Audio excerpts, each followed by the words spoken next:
এই মন্ত্রিসভাটা একটা বৈশিষ্ট্য আমি দেখতে পাচ্ছি যে পুরানো এবং নতুনের যে সমন্বয়টা সেটা আমি দেখছি, যেখানে আপনার প্রফেসর মোশাররফ হোসেন, প্রফেসর মঈন খান এই দুজনকে আপাতত বাদ রেখেছে অন্য একটা ব্যাপারে, বাট অন্যরা অনেক সিনিয়র লোকদেরকে নেওয়া হয়েছে, আবার অনেক সিনিয়র লোকদেরকে বাদ দেওয়া হয়েছে। উনি ইনিশিয়াল যে কোনোগুলো স্টেপ নিয়েছেন আমার কাছে ভালো লেগেছে গণতন্ত্রের জন্য। যেমন উনি বিরোধী দলের নেতাদের বাসায় গিয়েছেন, এটা আমার কাছে ভালো লেগেছে। তারপরে উনি যে বলছেন যে শুল্ক মুক্ত গাড়ি কিনা যাবে না, সরকারি প্লটের জন্য যাওয়া যাবে না, এই জিনিসগুলো কিন্তু আমার কাছে ভালো লেগেছে আর কি। 40 জনের মতো মন্ত্রী 50-এর মধ্যে হচ্ছে টোটালি নতুন, এই জায়গাটা একটু চ্যালেঞ্জিং হয়ে যেতে পারে। তবে আরো কিছু সমন্বয় করা উচিত ছিল। এখানে যে পানি সম্পদ মন্ত্রী করা হয়েছে অথবা বন, পরিবেশ ও জলবায়ু পরিবর্তন মন্ত্রী দুইজন করা হয়েছে, দুইজনেরই এই ফিল্ডগুলোতে মিনিমাম কোনো সংযুক্তি আছে কিংবা কোনো ধরনের আগ্রহ আছে, এটা আমরা দেখি নাই। আমরা মন্ত্রী পরিষদ গঠন হলো, নির্বাচিত সংসদ সদস্যদের তালিকা আমরা আগেই পেয়েছিলাম, যারা নির্বাচিত হয়েছেন তারাও শপথ নিয়েছেন। মন্ত্রী পরিষদ দিয়ে শুরুতে আপনার সাথে আলোচনা শুরু করি। সেখানে হলো মন্ত্রী পরিষদটা যেটি হয়েছে এটির আকার, যারা মন্ত্রী পরিষদে নিয়োগ পেয়েছেন তাদের কর্মদক্ষতা, অভিজ্ঞতা নানা দিক থেকে এই মন্ত্রী পরিষদ আগামী দিনে বাংলাদেশকে কতটা কার্যকর নেতৃত্ব দিতে পারবে, কতটা সম্ভাবনার পথে অর্থনৈতিক সংস্কার, রাজনৈতিক সংস্কার এবং একই সাথে আইন শৃঙ্খলা পরিস্থিতি নিয়ন্ত্রণে কতটা কার্যকর ভূমিকা রাখতে পারবে। জুয়েল, আপনাকে অসংখ্য ধন্যবাদ। আমি প্রথমে শুরু করছি যে নতুন যে আমাদের একটা ক্যাবিনেট হলো, মিনিস্ট্রি ফর্ম করলো জনাব তারেক রহমানের নেতৃত্বে। এটা একটা গণতান্ত্রিক সরকার, আমরা অনেক দিন থেকে আশা করছিলাম। তাদেরকে আমাদের সবার পক্ষ থেকে অসংখ্য ধন্যবাদ এবং কনগ্রেচুলেশনস। নতুন শুরু। এই যে প্রথম থেকে বলা হচ্ছিল যে ওটা তো পলিটিক্যাল সেইং আর কি, যে মন্ত্রিসভা ছোট হবে, ওটা একটা পপুলার কনসেপ্ট আর কি, কিন্তু ইভেনচুয়ালি দেখা গেছে যে মন্ত্রিসভা 50 প্লাস 10 জন অ্যাডভাইজারের মতো চিন্তা ভাবনা করা হচ্ছে। সুতরাং এই মন্ত্রিসভাটা একটা বৈশিষ্ট্য আমি দেখতে পাচ্ছি যে পুরানো এবং নতুনের যে সমন্বয়টা সেটা আমি দেখছি, যেখানে আপনার প্রফেসর মোশাররফ হোসেন, প্রফেসর মঈন খান এই দুজনকে আপাতত বাদ রেখেছে অন্য একটা ব্যাপারে, বাট অন্যরা অনেক সিনিয়র লোকদেরকে নেওয়া হয়েছে, আবার অনেক সিনিয়র লোকদেরকে বাদ দেওয়া হয়েছে। তবে এর মধ্যে প্রায় 40 জনের মতো যে নতুন লোকদের নেওয়া হয়েছে। এই যে তারেক রহমান যে রিলেটিভলি নবীন, এটা তার একটা রিফ্লেকশন। ইয়াং পিপল, এনার্জেটিক, ভবিষ্যতে আপনার বিএনপিকে আরো শক্তিশালী করার জন্য এই যে নতুনদেরকে নিয়ে আসছে, এটা একটা আমি মনে করি একটা সুন্দর জিনিস হয়েছে। তবে হ্যাঁ, অভিজ্ঞতার ব্যাপারে তো একটু সমস্যা হতে থাকতে পারে। তাদের একটা লার্নিং পয়েন্ট সবচেয়ে ভালো হতো এবং কিছু ব্যাপারে হয়েছে যে সিনিয়র মন্ত্রী থাকবে, তার সাথে জুনিয়র একজনকে রাখলো, এইভাবে রাখলে তারা শিখতে পারতো। এতে একটা কিছু সমস্যা হতে পারে। সমস্যা হতে পারে মানে কি, আমাদের তো সিভিল ব্যুরোক্রেসিটা এত স্ট্রং, আমাদের দেশে এত শক্তিশালী, এই সিভিল ব্যুরোক্রেটরাই আসলে এই কলকাঠিগুলো সব নাড়ে। এখন আপনার মন্ত্রীরা যদি খুব অভিজ্ঞ না হয়, রাইট, না হলে হবে কি, যখন সেক্রেটারি সাহেবকে বলবে আপনি কি মনে করেন বা আপনার অভিমতটা কি, তখনই বোঝা যাবে যে তারা ইয়ে করতেছে, ওভারটেক করতেছে তাদের ইয়েটা। কিন্তু একজন সিনিয়র মন্ত্রী থাকে, যখন খন্দকার মোশাররফের মতো বা ডক্টর মঈন খানের মতো বা সালাউদ্দিন সাহেবের মতো যারা হয়েছেন এই ধরনের আর কি, তারা ওইভাবে তাদেরকে ইয়ে করতে পারবেন না, ওভারটার্ন করতে পারবে না। ওরা বললো যে হ্যাঁ এটা আমি চাই, এটা আপনি করে নিয়ে আসেন, এইভাবে এই কিছু হতে পারে ইমিডিয়েটলি। তবে ওভারঅল আমার মতে মন্ত্রিসভাটা নতুন প্রবীণের যে মিশ্রতা হয়েছে, এতে করে নবীনরা অনেক শিখতে পারবে। এটা ভবিষ্যতে বিএনপির জন্য ভালো।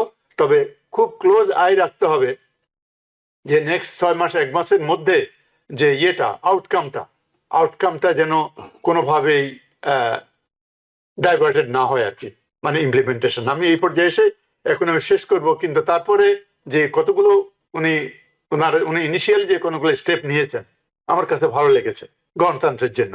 যেমন উনি বিরোধী দলের নেতাদের বাসায় গিয়েছেন, এটা আমার কাছে ভালো লেগেছে। তারপরে উনি যে বলছেন যে শুল্ক মুক্ত গাড়ি কিনা যাবে না, সরকারি প্লটের জন্য যাওয়া যাবে না, এই জিনিসগুলা কিন্তু আমার কাছে ভালো লেগেছে আর কি। এই জিনিস যখন শুরু করেছে এই জিনিসগুলা, যে উনি যে বলেছেন যে উনি হি হ্যাজ এ প্ল্যান, এবং আমি কতগুলো কথা বলতে চাচ্ছিলাম, বলবো না এখন, কিন্তু উনি যে ট্রান্সফর্ম যে একজন লিডার জনাব তারেক রহমান, সে কিন্তু বিরাট একটা পাওনা তার। বাবার ঐতিহ্য, মায়ের ঐতিহ্য এসে প্রাইম মিনিস্টার হয়ে গেছে, রাইট? উনি এর আগে কোনোদিন মন্ত্রিত্বে ছিলেন না, এমপি ছিলেন না, এমপি ছিলেন না, জি, এমপিও ছিলেন না, কিন্তু এর যে দায়িত্ব, বিরাট একটা দায়িত্ব। বাংলাদেশের মতো জায়গায় ইকোনমি যেখানে ভঙ্গুর, যেখানে আপনার ল অ্যান্ড অর্ডার সিচুয়েশন তো খারাপ, এই পর্যায়ে এসে I am so sympathize however maybe that এই যে দেশটা চালানো, দেশটা গঠন করা, তার জন্য বিরাট একটা চ্যালেঞ্জ। এবং আমি আশা করি উনি চ্যালেঞ্জটা মোকাবিলা করে ওই দেশটাকে এগিয়ে নিয়ে যেতে পারবেন বলে আমি আশা করি। তাকে অসংখ্য ধন্যবাদ, এগেইন তাকে congratulations. We want the good and best thing in the country. জি, প্রফেসর ডক্টর এম খালেকুজ্জামান, আপনার মূল্যায়নটা শুনবো। সেটি হলো যে বাংলাদেশের চ্যালেঞ্জগুলো আমরা জানি, অন্তর্বর্তীকালীন সরকারের সময় অনেকগুলো সংকটময় সময় বাংলাদেশ পার করেছে এবং এই সংকটগুলো উত্তরণ করতে হবে রাজনৈতিক সরকার অধীনেই। সেটি যদি আমরা আইন শৃঙ্খলা বাহিনীর কথা বলি, আমাদের অর্থনীতির পুনরুদ্ধারের কথা বলি, অনেকগুলো বিষয় আছে। সেই বিষয়গুলোর সঙ্গে সমন্বয় রেখে এই মন্ত্রিসভার মূল্যায়ন, তাদের কর্মদক্ষতা কতটা কার্যকরভাবে তারা বাংলাদেশকে এগিয়ে নিতে পারবেন। জি, ধন্যবাদ আপনাকে, ধন্যবাদ আমাদের দর্শক শ্রোতাদের। আসলে বাংলাদেশের যেই ক্রান্তি লগ্নে আমরা এখন দাঁড়িয়ে রয়েছি, এটা আসলে খুবই একটা সংকটময় মুহূর্ত বাংলাদেশের ইতিহাসে, অনেক কারণে।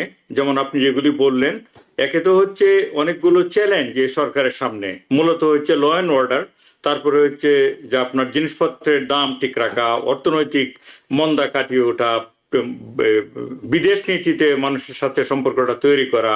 তারপরে দেখুন আরেকটা বড় চ্যালেঞ্জ আমার চোখে যেটা পড়ছে, আগামীকাল থেকে বাংলাদেশে রোজা শুরু হবে। রোজার সময় কিন্তু সবচেয়ে যে স্টেবল গভর্নমেন্ট, তারাও হিমশিম খেয়ে যায় জিনিসপত্রের দাম কন্ট্রোলে রাখার জন্য। ওভারঅল তো জিনিসপত্রের দাম কন্ট্রোলে রাখতেই হবে, কিন্তু রোজার সময়ে একটা নতুন সরকারের জন্য এসে এটা একটা বিরাট একটা পরীক্ষার ব্যাপার হয়ে দাঁড়াবে। গেল অন্তর্বর্তীকালীন সরকার খুব সাফল্যের সঙ্গে সেটি নিয়ন্ত্রণে রেখেছিল বলে দাবি করেছে, রেখেছিল। এখন এই সরকারের জন্য তো দেখুন প্রথম দিনে এসেই প্রথম সপ্তাহে এমন একটা চ্যালেঞ্জ গ্রহণ করা আমার দৃষ্টিতে এটা একটা খুব কঠিন একটা কাজ।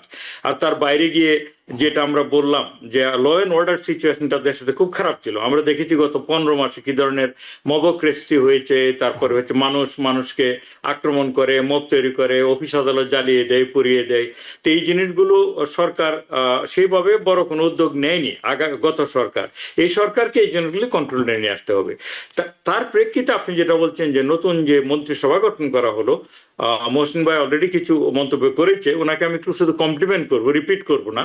সেটা হচ্ছে আমার দৃষ্টিতে নতুনদেরকে আনাটা খুবই সাধুবাদ যোগ্য, ভালো। কিন্তু 40 জনের মতো মন্ত্রী 50-এর মধ্যে হচ্ছে টোটালি নতুন, এই জায়গাটা একটু চ্যালেঞ্জিং হয়ে যেতে পারে। তবে আরো কিছু সমন্বয় করা উচিত ছিল, মানে নতুন এবং পুরাতনের সমন্বয়টা একটু বেশি হলে আমার দৃষ্টিতে বেটার ছিল। এটা গেল ওভারঅল। আর স্পেসিফিকলি যদি বলি, কয়েকটা জায়গায় মানে তারা কেমন কাজ করে এটা দেখার জন্য আমাদের অপেক্ষা করতে হবে, আগে আমরা সমালোচনা না করি। কিন্তু দুইটা ব্যাপারে আমার যেটা দৃষ্টিতে পড়েছে, আমার কাছে মনে হয়েছে এগুলি বেটার অ্যাপয়েন্টমেন্ট হতে পারতো। দু একটা উদাহরণ দিই। একটা হচ্ছে, আমি যেহেতু নিজে পরিবেশ বিজ্ঞানী, পানি সম্পদ নিয়ে কাজ করি, বাংলাদেশে প্রচুর আসা যাওয়া আসছে। এখানে যে পানি সম্পদ মন্ত্রী করা হয়েছে অথবা বন, পরিবেশ ও জলবায়ু পরিবর্তন মন্ত্রী 2 জন করা হয়েছে, 2 জনেরই এই ফিল্ডগুলোতে মিনিমাম কোনো সংযুক্তি আছে কিংবা কোনো ধরনের আগ্রহ আছে, এটা আমরা দেখি নাই। আমিও সেটা ভাবছিলাম যে বন পরিবেশ মন্ত্রী বিষয়ে আব্দুল আল মিন্টু, যিনি সবসময় একজন ব্যবসায়ী হিসেবে পরিচিত ছিলেন, কোনো আগ্রহ আমি জীবনে দেখি নাই। তারপরে হচ্ছে উনি কিন্তু অন্য জায়গায় ভালো মন্ত্রী হতে পারতো, আমি ওনাকে সমালোচনা করছি না, যোগ্য ব্যক্তি। কিন্তু বন, পরিবেশ, জলবায়ু পরিবর্তন ওনার কোনো অবদান, আগ্রহ আছে বলে আমি জানি না। তারপরে হচ্ছে শহীদউদ্দিন না, ওই যে এনি যে আর কি আরেকজন পানি সম্পদ মন্ত্রী, উনিও ওই এলাকার বৃহত্তর নোয়াখালী অঞ্চলটা বড় কথা না, কিন্তু তিনিও পানি সম্পদ বিষয়ে কোনোদিন কোনো ব্যাপার আগ্রহ দেখিয়েছে, কোনো সেমিনার গিয়েছে, কোনো ব্যাপারে একটা পজিশন নিয়েছে এমন আমার জানা নেই। এবং তাতে করে তাদের যে প্রতিমন্ত্রী যেগুলি করা হয়েছে, ফরহাদ হোসেন আজাদ, তারপর শেখ ফজলুল ইসলাম, তারাও নন কোনো ফিগার না ওইসব ফিল্ডে।